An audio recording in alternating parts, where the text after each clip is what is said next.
This episode is brought to you by LifeLock. It's Cybersecurity Awareness Month, and LifeLock has tips to protect your identity.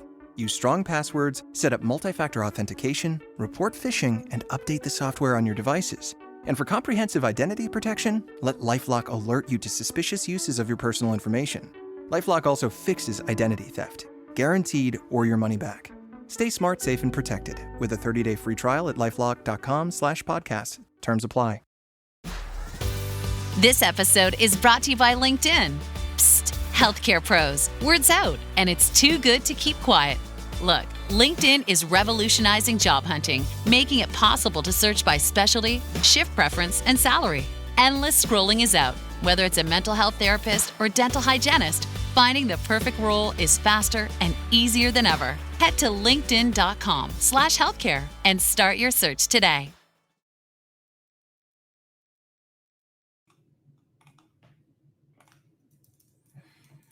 Welcome to episode 76, a breaking news episode of the Inside Job Boards and Recruitment Marketplaces podcast. I am one of your co-hosts, Stephen Rothberg of College Recruiter.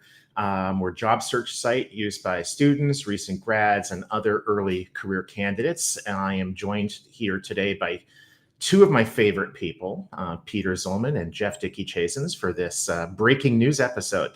Peter, you want to say hello? Hello. I'm with the AIM Group. We do consulting and we do content and we do conferences for job boards around the world.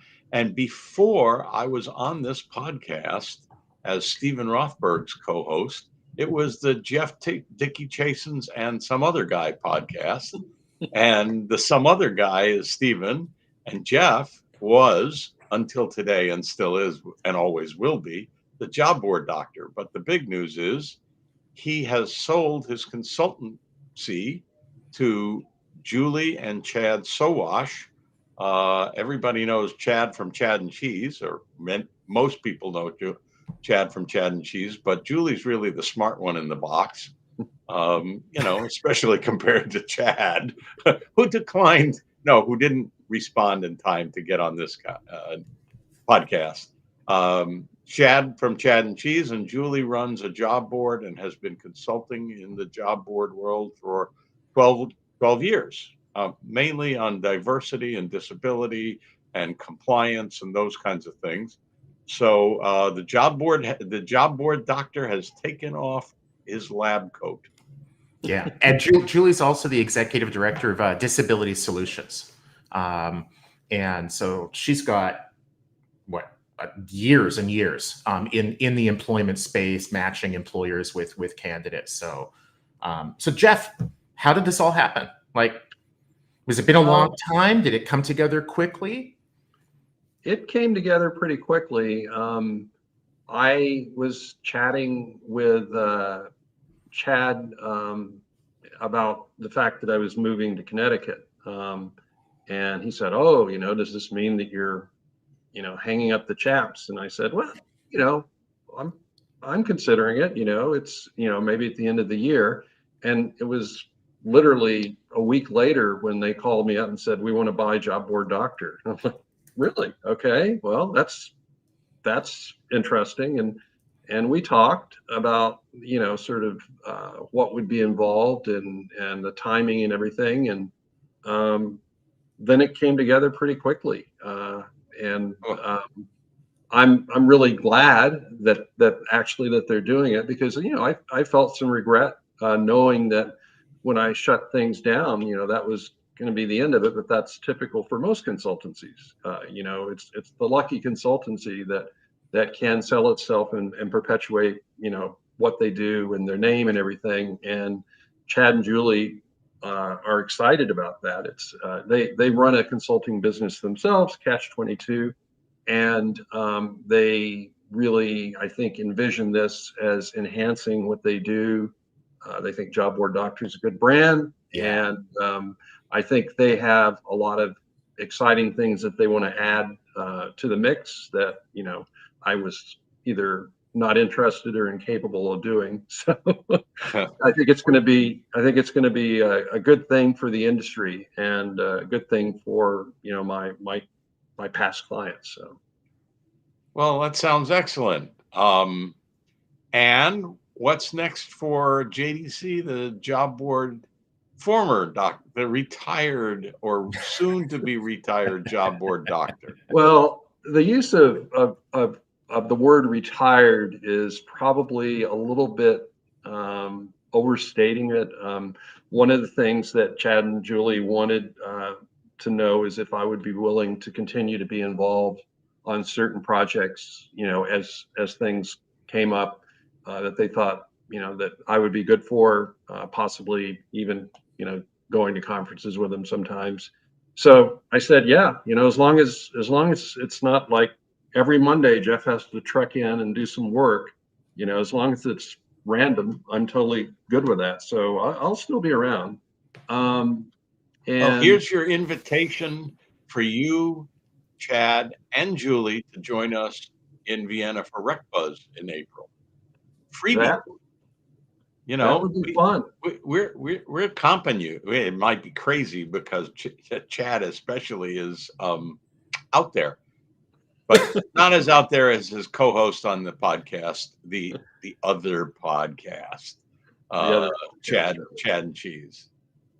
Yeah, no, that's exciting. I would love to do it. I actually lived in Vienna for about 6 months when I was in college, and I've never been. I've never been back since then, and I'd love to see how much everything's changed. But 7 or 8 years ago, eh? But you were asking what I was going to do in my theoretical retirement, and I'm moving to this college town called Middletown, where Wesleyan University is, and I'm looking forward to getting involved in some community activities. I'm a big library person, and it just so happens that they're getting ready to try to build a new library in Middletown. And so I thought that could keep me busy. And you may or may not know, I make furniture as sort of, for fun, and I'm looking forward to that. And I'm also looking forward to basically having some time to see my daughter, who's out on the East Coast as well. So. Are you tired of talent and HR podcasts that sound like corporate training videos? Same. Talentless is the no-fluff show about hiring, leadership, culture, and what's actually going on in the world of work. Talentless is a podcast for recruiters by recruiters. Hosted by Desiree Goldie and Ashley King, they're smart, occasionally salty, and never afraid to say what everyone else is thinking. Listen wherever you get your podcasts and subscribe at talentlesspodcast.com.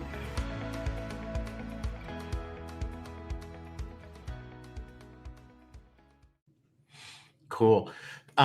So one of the things that I think is really interesting about this isn't so much who's acquiring the Job Board Doctor, but who Chad partners with in his other business and in the Chad and Cheese. Because Joel has spoken very negatively about job boards, how much he hates the business. He I think like late last fall, he had like the four horsemen of the job board industry or whatever. I know you were a guest on the Chad and Cheese podcast in I don't know, January, February, something like that, refuting each and every point. I think Chad came around and agreed with you, and I was also kind of speaking at refuting some of those points. Has Joel come around, or is Chad going to need to try to convince them, or are they going to have some good spirited conversations on their podcast about the wisdom of the Sowashes getting into the job board world even more? I think basically on that topic, it's kind of like if you and I, Stephen, were to talk about the joys of winter. And you would sort of go on and on about how wonderful it was, because then you could watch your hockey team lose over and over again. And I would say, well, winter is something that's only good because then summer is coming. And I think that's kind of the way Joel and Chad are. They're never going to agree on this, and that's okay. And we all know that Joel is wrong. Right. So that's the most important thing. As long as we can sort of communicate that across the industry, that in fact, even though Joel's a great guy, he's wrong. That's the way it is. So. Well, and it's good that they have a diversity of opinion, right? That they can come at the same issue, sometimes agree, sometimes disagree. Have they ever agreed about anything? Absolutely. Yeah, for sure. But I know you're joking, but it'll be this week's episode of the Chad and Cheese podcast, and Friday's episode will be really interesting, because I'm sure they're going to talk about this acquisition, and what role Chad is going to play, what role Julie is going to play. Now, when I would think Julie's job as executive director of disability solutions is a full-time gig, and Chad certainly is with the podcast and the speaking and the consulting and all of that.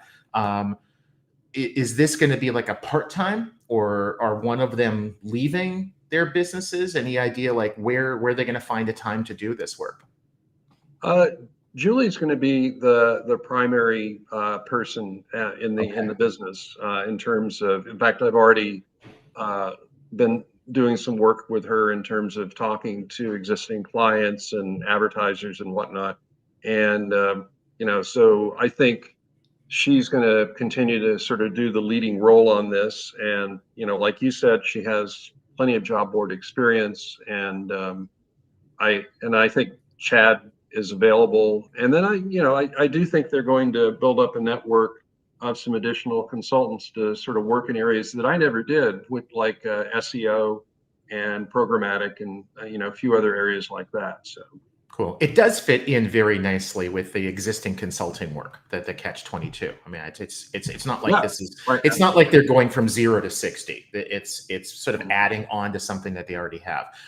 Peter, any last question or anything? So we got time for one more quick question, and it's really a multi-part question. Specifics: how many clients you got? How many clients you expect to stay on?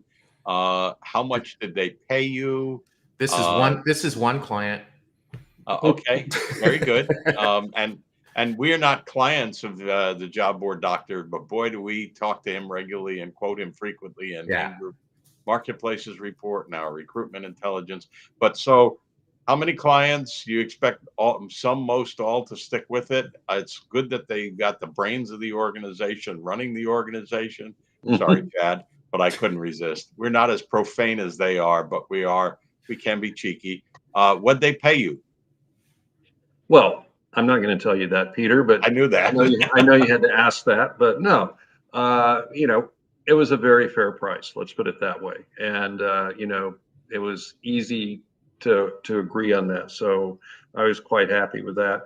I think in terms of number of clients, when I add them up over the years, and I do this over the years because I have so many clients that have come back.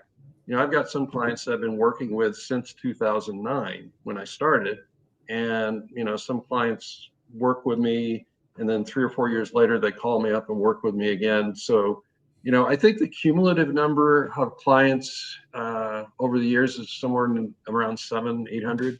So that's and when we do consulting, we always say the best thing is when they call you back and say, "Can you do more work for us?" Because that's such great validation. We've essentially used up the time. We know your movers are showing up any minute now to pack you up and move you halfway across the country from Iowa to Connecticut. I hope you have a wonderful drive. And since I'm in the New York Metro a lot, I will come up and catch up with you sometime soon, buddy. That sounds good. There's a lot of great restaurants in Middletown, so we can eat something interesting. Sounds good to me. You be well, take care, stay healthy, and thank you for joining us. Tell Chad and Julie they missed a great opportunity for us to razz them instead. I'm sure there will always be more opportunities. So, but thank you guys for having me on. Yeah. And Jeff, thank you. Thank you so much for all the contributions that you've made to the industry and the ones that are still to come. It's Hey, you get to hear your obituary while you're still alive. Ain't that a fun thing? We didn't get into all the scandals. We'll save that for another one. Yeah. That can be the scandal edition, in a few years. So awesome. Sounds good. Be well. Cheers, Bye. guys. See you guys later. Bye.